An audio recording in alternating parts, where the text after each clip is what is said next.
Hello friends, अस्सलाम वालेकुम and welcome back to my channel. आज हम शेयर करने वाले हैं इस टॉप की कटिंग एंड स्टिचिंग, वो भी सिंपल और आसान तरीके से। तो चलिए शुरू करते हैं। इसके लिए मैंने कॉटन फैब्रिक लिया है 1.5 मीटर। यहाँ पर मैंने फैब्रिक को 2 फोल्ड में रख लिया है। पहले हम बैक पार्ट की कटिंग करेंगे एंड विड्थ आप देख सकते हैं 18 इंचेस ये ऑन फोल्ड है। लेंथ मैंने रखी है 26 इंच। रेडी लेंथ है हमारी 25 इंच। 1 इंच प्लस करके हमने यहाँ पर मार्क किया है। आप अपने अकॉर्डिंग लेंथ रख सकते हैं। अब इसे हम सेपरेट कर लेंगे। शोल्डर मैंने मार्क किया है 6.5 इंच पर और आर्म होल भी मैंने 6.5 इंच पर मार्क किया है। आपका जो भी शोल्डर है उसमें हमें हाफ करके यहाँ पर मार्किंग करनी होती है और 0.5 इसमें मार्जिन ऐड करना है।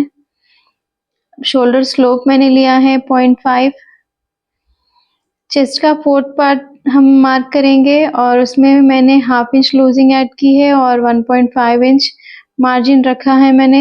यहाँ हल्का सा हम कर्व शेप करेंगे क्योंकि ये बैक पार्ट है। अब वेस्ट की मार्किंग करेंगे 14 इंच पर। अब यहाँ पर भी हमें वेस्ट राउंड का 4th पार्ट लेना है। अब हाफ इंच मैंने लूजिंग ऐड की है और 1.5 इंच मार्जिन रखा है। यहाँ पर लोअर विड्थ मैंने रखी है 12 इंच। आप अपने अकॉर्डिंग यहाँ पर ले सकते हैं और 1 इंच हमें इस तरह शेप बना लेना है हल्का सा। अब इसे हम कट कर लेंगे। वीडियो अगर हेल्पफुल रही हो तो वीडियो को लाइक और चैनल को सब्सक्राइब ज़रूर करें और फर्दर नोटिफिकेशन के लिए बेल आइकॉन को प्रेस करना ना भूलें। इसे मैंने कट कर लिया है। अब हम रिमेनिंग फैब्रिक को लेंगे और यहाँ पर हम 26 पर मार्क करेंगे फ्रंट पार्ट के लिए और इससे फैब्रिक को सेपरेट कर लेंगे कट करके।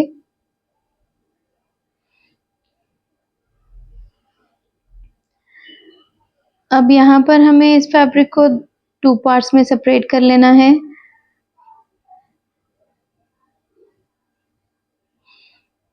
फैब्रिक को कुछ इस तरीके से रखेंगे।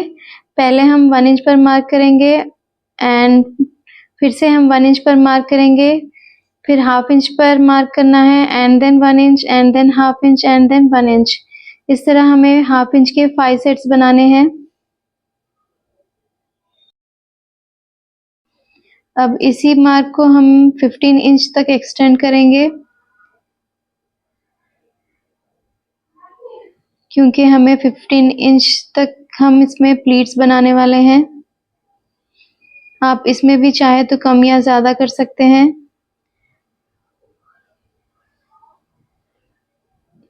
अगर आप चाहें तो इसमें 13 इंच तक भी रख सकते हैं। तो ये मैंने स्केल की हेल्प से इस पर मार्क कर लिया है। अब फ्रंट के दूसरे वाले पार्ट पर भी हमें सेम इसी तरीके से कर लेना है। अब ये जो हमने 5 हाफ इंच के सेट बनाए हैं उसमें हम सेंटर मार्किंग कर रहे हैं कट्स लगाकर। कुछ इस तरह हमें प्लीट्स बना लेनी है। इस तरह जो भी हमने मार्किंग की है उस लाइंस की हेल्प से हमें सेंटर में रखते हुए स्टिच कर लेना है। तो स्टिचिंग का प्रोसेस मैं आगे बताऊंगी। अब यहाँ पर हम नेक की डिजाइनिंग के लिए 2 इंच की फ्रिल कट कर लेंगे। तो चलिए स्टिचिंग शुरू करते हैं। इस तरह प्लीट को हमें उठाना है और मैं यहाँ पर नीचे साइड से इस पर स्टिच लगाने वाली हूँ। आप चाहें तो इसे टॉप साइड से भी स्टिच कर सकते हैं। तो ये हमें चेक कर लेना है कि लाइन पर ही स्टिच आनी है हमारी, नीचे साइड से भी। सेम इसी तरीके से हमें फ्रंट के दोनों पार्ट्स पर भी स्टिच कर लेना है। यहाँ पर हमें ये पॉइंट याद रखना है कि हमें दोनों की प्लीट्स ऑपोजिट डायरेक्शन में रखनी है।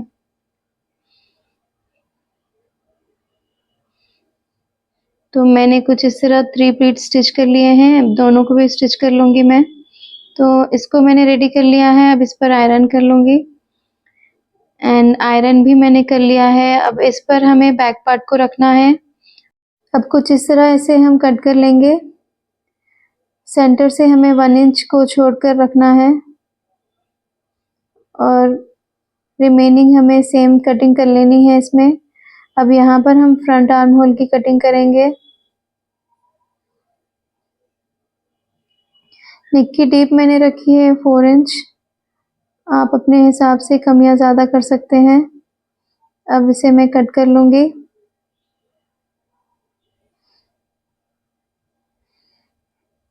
तो चलिए अब इसकी स्टिचिंग करते हैं। तो यहाँ पर हम इसमें कुछ इस तरह डबल फोल्ड करते हुए स्टिच कर लेना है दोनों पार्ट्स पर।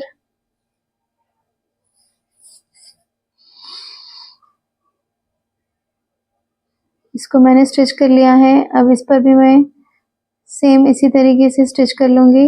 अब यहाँ पर मैंने एक स्ट्रिप ली है और नेक साइड से हमने 1.5 इंच को छोड़ दिया है और रिमेनिंग पार्ट पर कुछ इस तरीके से हमें स्ट्रिप स्टिच कर लेना है और नीचे से हमें 6 इंच तक इसमें पट्टी को ऐड नहीं करना है। अब यहाँ पर हमने 2 इंच पर मार्क किया है पहले एंड देन हमें 3 इंच पर कुछ इस तरीके से मार्किंग कर लेनी है और मैंने यहाँ पर पोटली बटन्स बना लिए हैं। कुछ इस तरीके से हमने मार्किंग पर रखना है और इस पर डबल स्टिच कर लेना है इसको सिक्योर करते हुए। तो मैंने टोटल यहाँ पर 4 पोटली बटन्स ऐड किए हैं। अब इस एक्सेस पार्ट को हमें कट कर लेना है। तो ये मैंने कट कर लिया है। अब दूसरे साइड को कुछ इस तरीके से हमने उस पर ओवरलैप करते हुए रखना है और इस पर टॉप स्टिच कर लेनी है। अब यहाँ पर हम नेक की फिनिशिंग करेंगे 1 इंच की क्रॉस पट्टी से। बारीक सा हमें इसमें स्टिच करना है और डबल फोल्ड करते हुए इसमें हमें फिनिशिंग करनी है। अगर आप चाहें तो इसमें भी आप पेपर फ्यूजिंग ऐड करके इसमें लगा सकते हैं।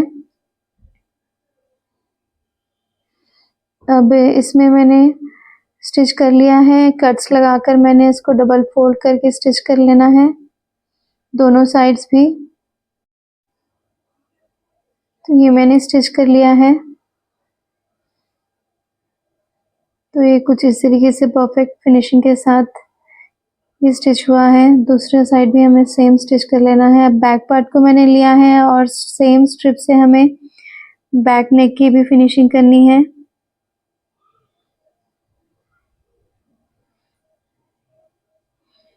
बिल्कुल हल्के हाथों से हमें इस पर स्टिच लगाना है।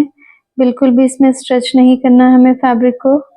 फ्रंट पार्ट को रखेंगे और यहाँ पर हमें शोल्डर्स जॉइंट करने हैं। पट्टी को हम कुछ इस तरह इस पर ओवरलैप करते हुए डबल फोल्ड करके हम इसे स्टिच कर लेंगे। दोनों शोल्डर्स को मैंने स्टिच कर लिया है। अब पट्टी को हमें डबल फोल्ड करके फिनिशिंग के साथ स्टिच कर लेना है। तो यहाँ पर हमारा शोल्डर भी फिनिशिंग के साथ जॉइंट हो जाएगा। तो ये मैंने इसको स्टिच कर लिया है। अब यहाँ पर हमने 2 इंच की फ्रिल रेडी की है। दोनों साइड से हमने इसको डबल फोल्ड करके बारीक सा स्टिच कर लिया है। अब इसे हमें नेक पर रखना है कुछ इस तरीके से। अगर आप चाहें तो 1.5 इंच की भी फ्रिल बना सकते हैं। अब कॉर्नर में हमें इसे कट कर लेना है और फोल्ड करके इसे स्टिच कर लेना है।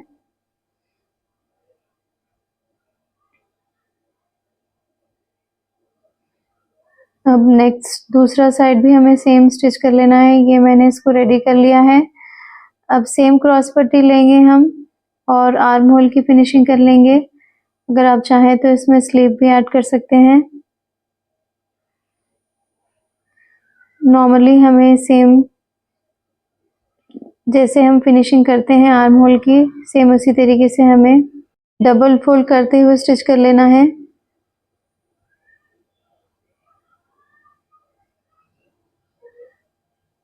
दूसरी साइड भी हम सेम स्टिच कर लेंगे। फिटिंग की हमें सिलाई लगानी है। यहाँ पर जितना भी आपने मार्जिन यहाँ पर छोड़ा है उतना अंदर की तरफ दबाएंगे और नीचे आते आते हमें मार्जिन को कम कर देना है। और दूसरी साइड भी हमें सेम स्टिच कर लेना है और नीचे से डबल फोल्ड करते हुए स्टिच कर लेंगे। So hope you guys like this design. Thanks for watching.